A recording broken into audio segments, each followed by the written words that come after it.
My daughter has been talking to Bellows for months, but we always assumed he was just a figment of her imagination.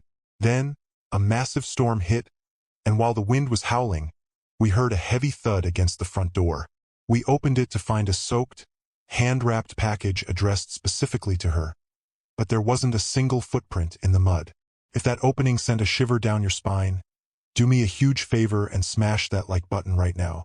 And if you're the kind of person who stays up late chasing stories that make you question reality, hit subscribe and ring the notification bell. Trust me, you're going to want to see every single one of these. Let me take you back to the very beginning, because this didn't happen overnight.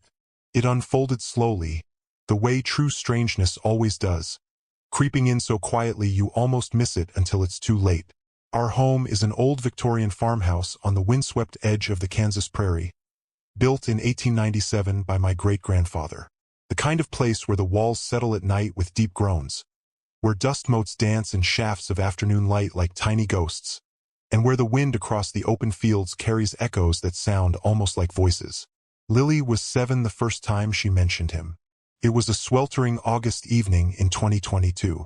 She was sitting cross-legged on the faded Persian rug in the living room, the one my grandmother brought over from the old country.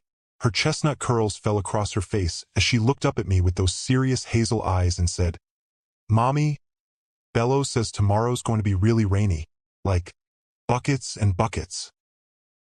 Tom, my husband, was in the kitchen pouring sweet tea. We both paused and gave each other that classic parent smile, the indulgent one that says, kids and their imaginary friends, right? We checked the weather app. Clear skies predicted for the next 5 days. But the following morning, the heavens opened without warning. Rain hammered the roof so hard it sounded like stones. The fields turned to lakes overnight. Coincidence, we told ourselves. Children are sensitive to changes in air pressure. Birds get quiet. Kids notice things adults miss. But it kept happening. Month after month, year after year. By the time Lily turned 8, Bellows had a full personality.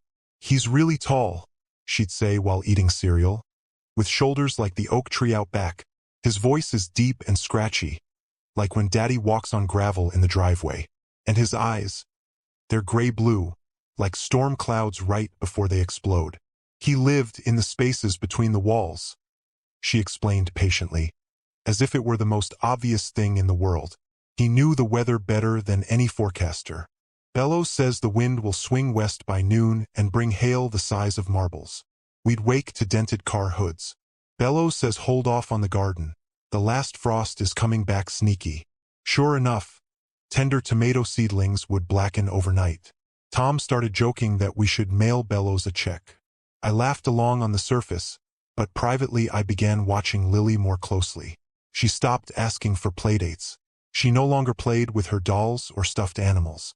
Instead, she'd sit alone on the wide front porch swing, legs dangling, carrying on quiet conversations with the empty space beside her.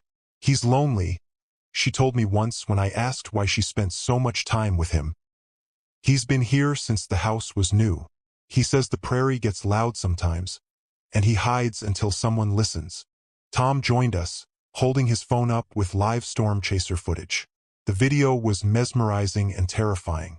A massive wall cloud, black as midnight, boiled upward like a living creature. You could see the rotation inside it, striations twisting like ropes. The chaser's voice was breathless. "This thing is monster-sized, folks. Inhaling moisture from 3 states. Rotation tightening. We're looking at sustained winds over 80 miles per hour. Get to shelter now." Lily watched without fear. "Bellows says the wind will howl like it's angry at the whole world tonight. But he'll be here before the worst part hits." The tension built like a tightening spring. By 4 o'clock the wind was roaring, slamming against the house so hard the old windows rattled in their frames. Tree branches whipped wildly. Power flickered once, twice, then held on barely. Town sirens began their mournful wail. Gusts were now confirmed at 80+ miles per hour.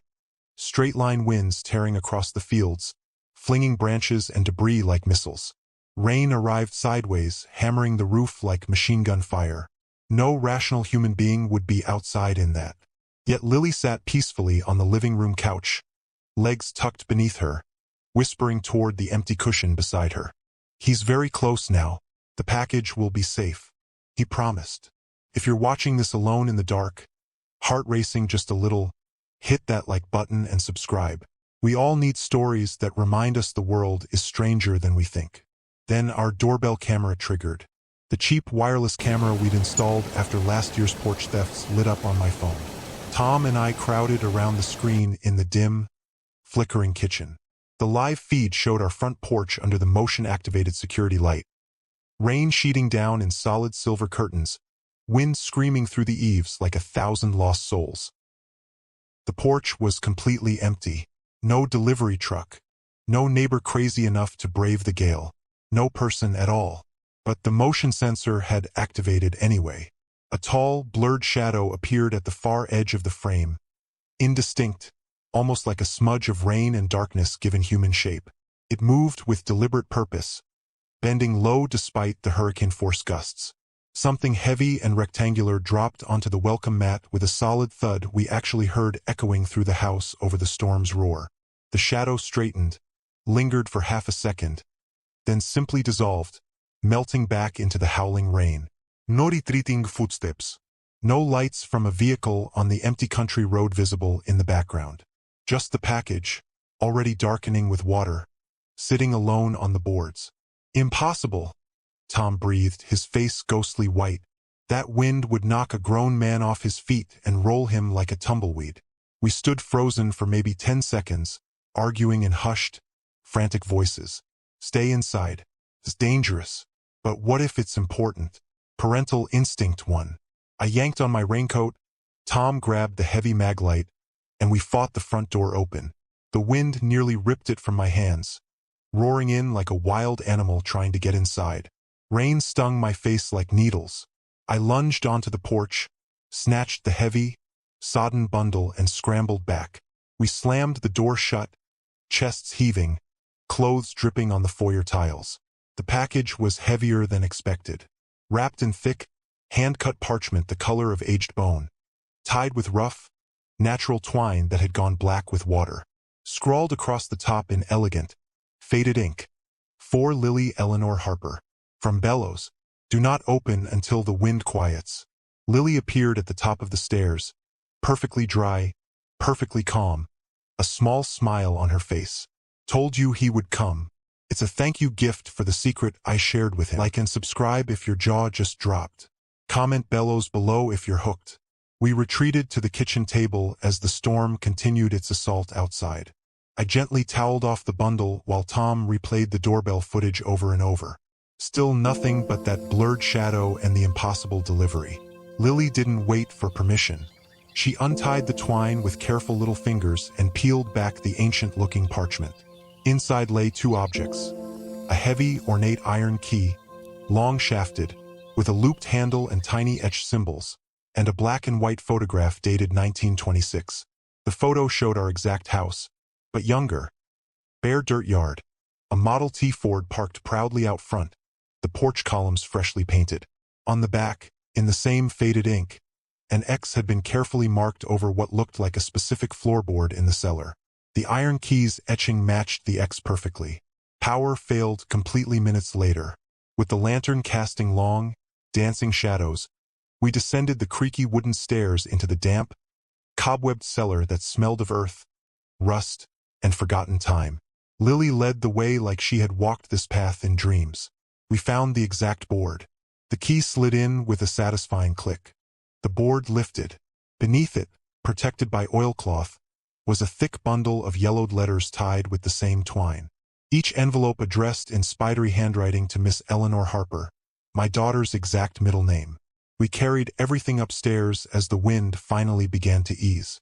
By the time the sky lightened to a soft bruised pink at dawn, the supercell had moved on, leaving downed limbs and scattered shingles in its wake. The evidence lay spread across the kitchen table under the returning sunlight. The soaked parchment wrapping, the cold iron key, the 1920s photograph, and the letters. Lily read them aloud in her clear, steady voice. They were written in 1926 by a man who signed only as B. The groundskeeper who had lived on the property after young Eleanor's parents perished in a previous violent April supercell. He described himself exactly as Lily always had. Tall, broad-shouldered, voice like gravel, eyes the color of storm clouds. He wrote of hiding in the spaces between the walls when the world grew too loud, of the house itself whispering weather secrets to those who listened. The final letter, penned during that 1926 storm exactly 100 years earlier, ended with a promise. When another storm comes for the next Eleanor in this house, I will bring the proof so she never feels alone. The connection was undeniable and terrifying. Same month, same ferocious 80-mile-per-hour winds, same house, same name. Bellows had waited a full century for the right storm, the right secret, the right girl. If this twist just gave you full-body chills, smash like, subscribe, and share this with someone who loves the unexplained.